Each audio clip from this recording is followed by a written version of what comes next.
Hey, what's going on, everybody? Rod Hairston here, your marriage coach for the moment. At least, hey, it is springtime. I'm loving this time of year. And it is a time of one of the most amazing, most important, most world changing events in all of human history. Yes, the NCAA finals are big, big deal, especially if you're a basketball fan, college basketball. There is nothing like it. I would argue that it's better than the pros. Yep.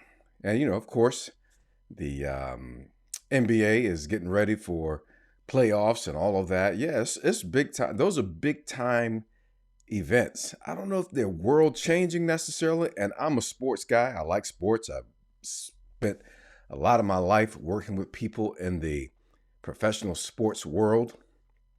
But there's a bigger event, and it can change every aspect of your life and relationship. Hey, stick with me for a few minutes, and we're going to get into how to resurrect your dead marriage or relationship.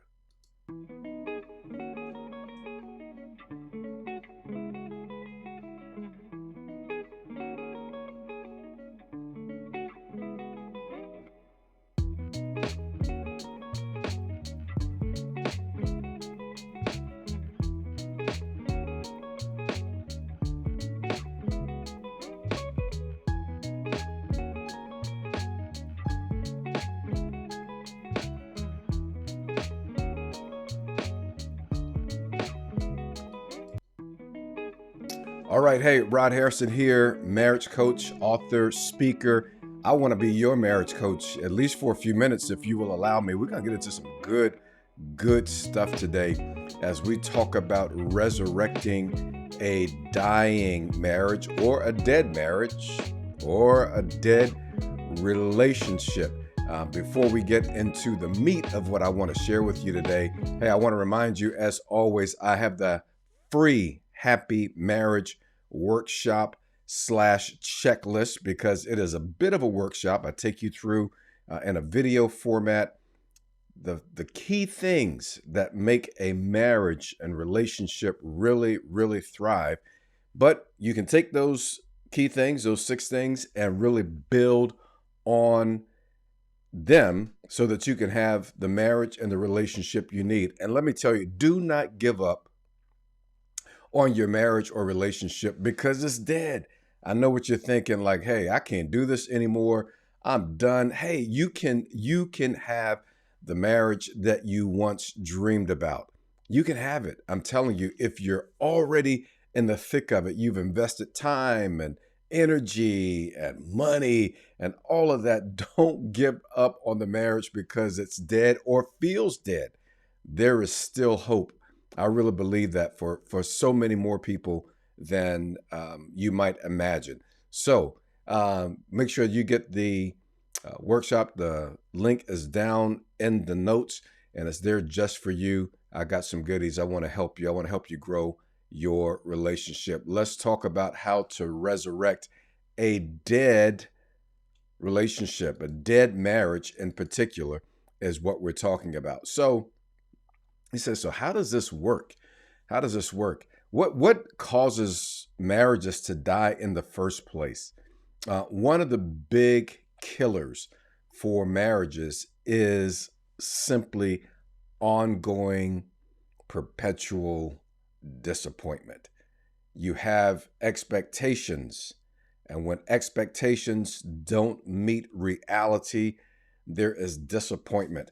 And I don't know about you, but disappointment time and time again can literally take the life out of you. It can take the life out of your relationship, right? When you've had sometimes really legitimate expectations, right?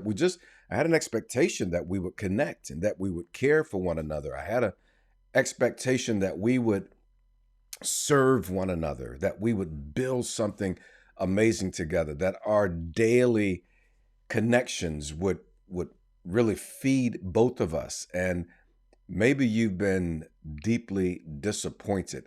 Disappointment can kill the groove. Let me tell you, it can take the life out of your relationship. But I want to remind you that disappointment does not have to undo your relationship. Now, does it take work for both of you? Absolutely. Now, you're like, well, I'm willing to work, but I don't know about my spouse. Maybe they're not willing to work. That might be true. But sometimes you can just begin with you. I want you to know I feel you on the disappointment. I feel you on the disappointment. I feel you. I'm telling you, the disappointment. Oh, it can be so consuming and so painful, especially when it is perpetual, when it continues to go on and things never get resolved. That's why disappointment becomes such a painful part of a marriage relationship. It's when there's no resolution, there's no change. Yes, disappointment can kill a marriage. How about this one? Disappointment turns to anger. Yeah, after a while, you're not just disappointed, you're angry. I feel like I'm talking to somebody in this video today. It's not just the disappointment that's getting you, it's the anger now. Because the anger is this feeling of threat to your well-being, a threat to what once was, a threat of losing the dream that you had, the thing that you really you put your stake in the ground, you took the risk, you made the investment, and now things are not going the way that you anticipated. That's what oftentimes happens. And so we go from disappointment to anger to that feeling of why do you keep doing this to me, or why do you keep not doing what you said you would do, right? It's the anger that grows inside of us and that eventually comes out. And sometimes it comes out in rage, and sometimes we push it down and then it just pops out of the side of our heads, out of the side of our mouths. Ooh, anger can be so yeah, it can be toxic. And some of you are angry. And if you are, I just want to remind you that there is a way to fix the anger. There's a way to resolve the anger, to calm the anger, and to get to a better place. So disappointment becomes anger. Anger often becomes bitter resentment. That's really the next level. The bitter resentment is this. I want you to think of it as like a like a like this really like dark substance that just courses through your veins. It's the bitterness that comes after the anger because it's now at a deeper level. It's where you're holding this deep grudge, and it's you know, you can feel it all up in your chest, you can feel it in your neck. You're probably carrying it as tension and stress. You're probably not sleeping great. Bitterness and resentment they are vicious to the person who's carrying them, by the way. I really want to, I wish I could help you get over the bitterness, because the person you're bitter toward or resentful toward, they're probably sleeping pretty good, and you're the one losing sleep, and you're the one losing life because of the disappointment, the growing, compounding anger. Yep. Bitter resentment is what begins to take place. It's like when you see the person, you just don't even want to look at them. You can't stand them, which leads to the next thing that kills marriages, relationships, and that is contempt. The contempt part of it is like, I see this as the next level down, right? All of these are negative emotions that you begin to experience. And when you experience these negative emotions and they sort of grow and compound because you keep focusing on the problem, by the way, that's one of the reasons why it kind of spirals down and you just find yourself in this space of deep contempt, right? This space where when you see the person, you just can't stand them, right? You it's like they let you down so much, so badly, so consistently that they just really hurt your life. And all you can think of when you see them is, I just don't like you anymore. Ooh, have you been there? Are you there? Hey, leave me a comment in this video, if you will. Let me know how you're doing with this whole cachet of negative emotions, right? But listen, we're talking about how to resurrect a dead relationship. This is not about focusing on the negative emotions, but I do want to bring them to your attention because maybe you've never understood quite what's going on and you've not been able to put your finger on or label what you're feeling. But if you become consumed by these four, disappointment, anger, bitter resentment, and contempt, if you become consumed by them, it's hard for your relationship to revive.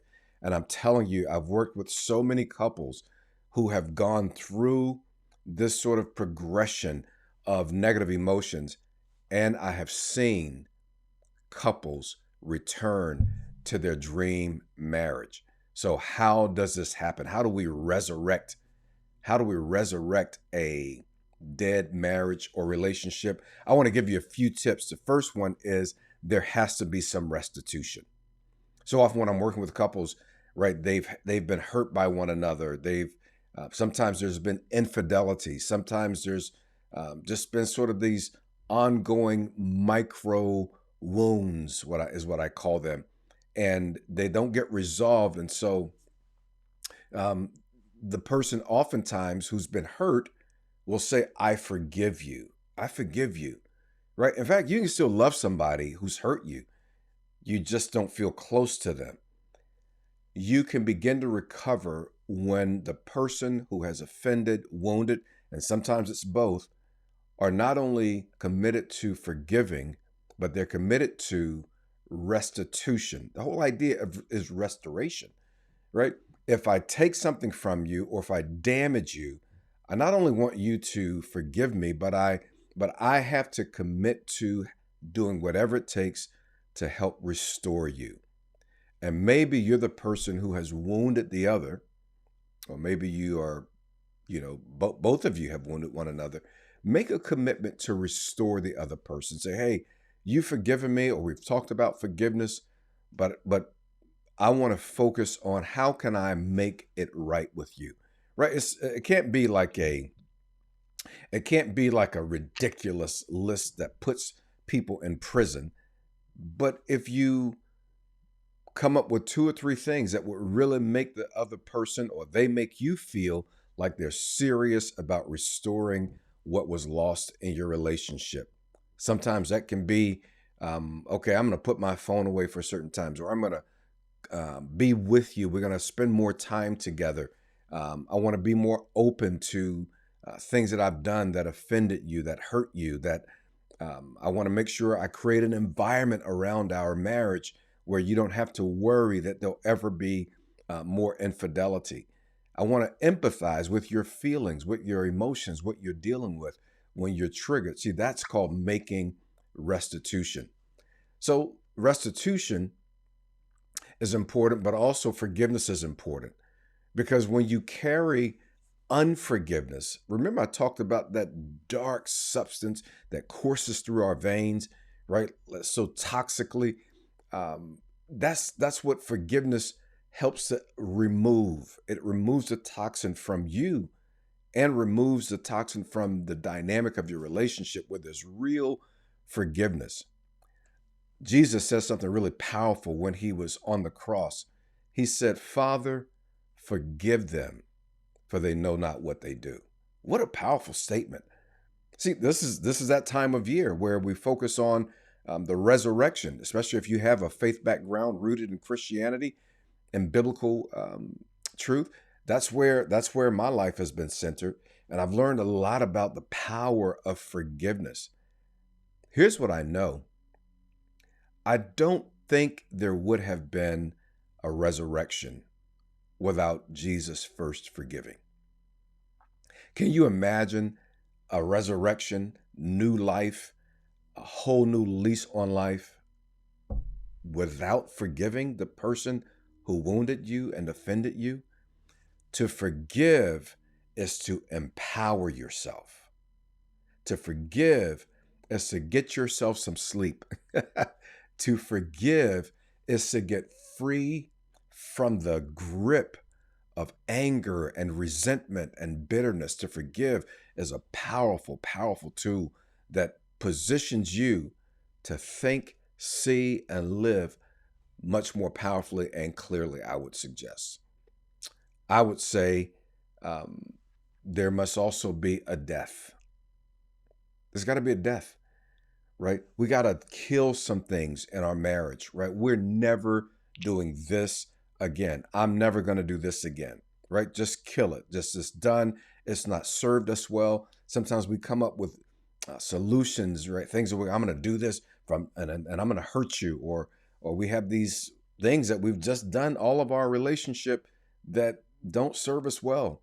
There's some things you have to kill. You got to just put it to sleep, put it to rest, put it to death. You have to be willing to let something die, something that's not good, something that's not helping your relationship. Here's a final thing, this resurrection, right? You need a resurrection. You need renewal. That's what resurrection is all about.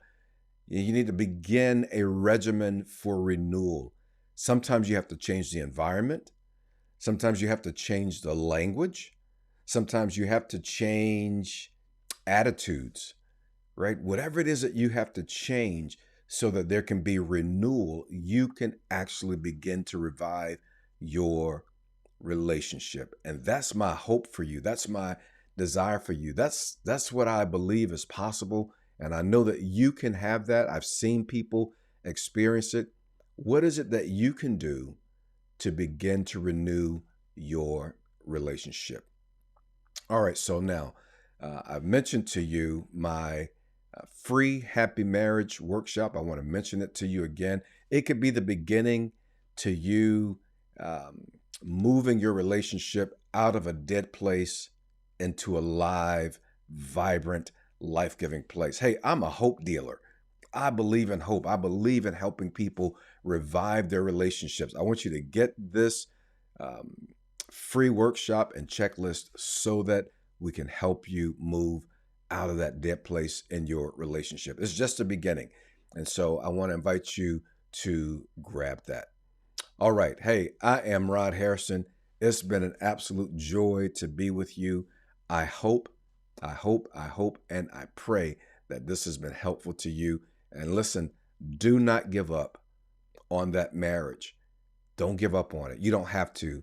It can be resurrected. I've seen it. Hey, I'll see you in the next video. Have a great, great day.